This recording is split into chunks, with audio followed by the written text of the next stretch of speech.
আমরা জানি কল্যাণ বন্দ্যোপাধ্যায় তিনি অভিষেক বন্দ্যোপাধ্যায়কে নিয়ে তার যে বক্তব্য, সেই বক্তব্য সামনে আসার পর কল্যাণ বন্দ্যোপাধ্যায়ের নাম নিয়েও জল্পনা শুরু হয়েছিল।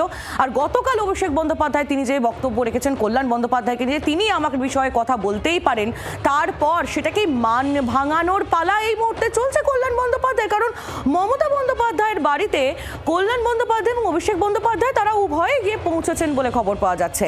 এটা কি মানভঞ্জনের পালা, প্রবীর?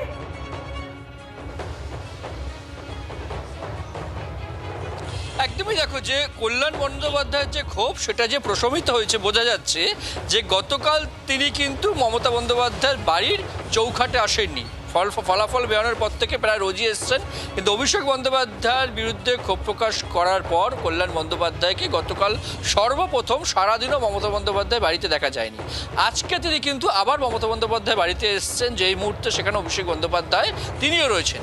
গতকাল অভিষেক বন্দ্যোপাধ্যায় বলেছেন যে কল্যাণ বন্দ্যোপাধ্যায় তাকে ছোট থেকে বড় হতে দেখেছেন, তার কোনো কথার প্রতিক্রিয়া তিনি দেবেন না, তার খারাপ লাগতেই পারে যে কোনো বিষয়। সেক্ষেত্রে দাঁড়িয়ে আজকে আবার কল্যাণ বন্দ্যোপাধ্যায় তিনি বলেছেন অভিষেক সন্তানের মতো, তিনি যদি ভুল বুঝে থাকেন তাহলে তার আর কিছু বলার নেই। সুতরাং এই যে ক্ষোভ বা পাল্টা ক্ষোভ, এই যে মানভঞ্জনের যে বিষয়টা যেটা তুমি বলছো, কল্যাণ বন্দ্যোপাধ্যায়ের ক্ষোভ অবশ্যই প্রশমিত হয়েছে। তার জন্যই কল্যাণ বন্দ্যোপাধ্যায়কে আজকে আবারও দেখা যাচ্ছে মমতা বন্দ্যোপাধ্যায়ের বাড়িতে। শুধু মমতা বন্দ্যোপাধ্যায়ের বাড়িতে নয়, সেখানে কিন্তু অভিষেক বন্দ্যোপাধ্যায় উপস্থিত রয়েছে। একেবারেই প্রবীর, একেবারেই তুমি একটু আমাদের সঙ্গে থাকো।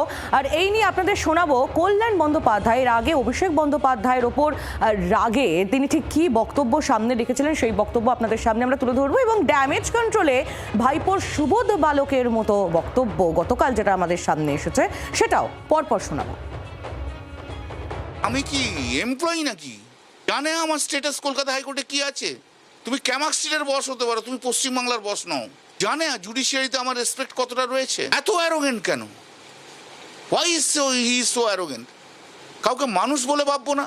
অভিষেক বন্দ্যোপাধ্যায়ের বিরুদ্ধে আমি আজকে বলছি না, 2022 থেকে বলছি।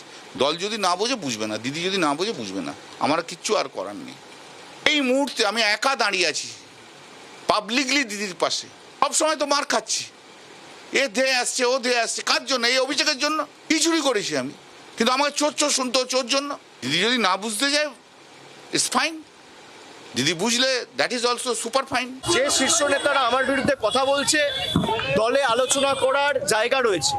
এবং আপনি স্পেসিফিক্যালি বলতে পারেন কল্যাণ বন্দ্যোপাধ্যায় বলেছে। কল্যাণ বন্দ্যোপাধ্যায়ের অধিকার রয়েছে আমাকে নিয়ে কথা বলার।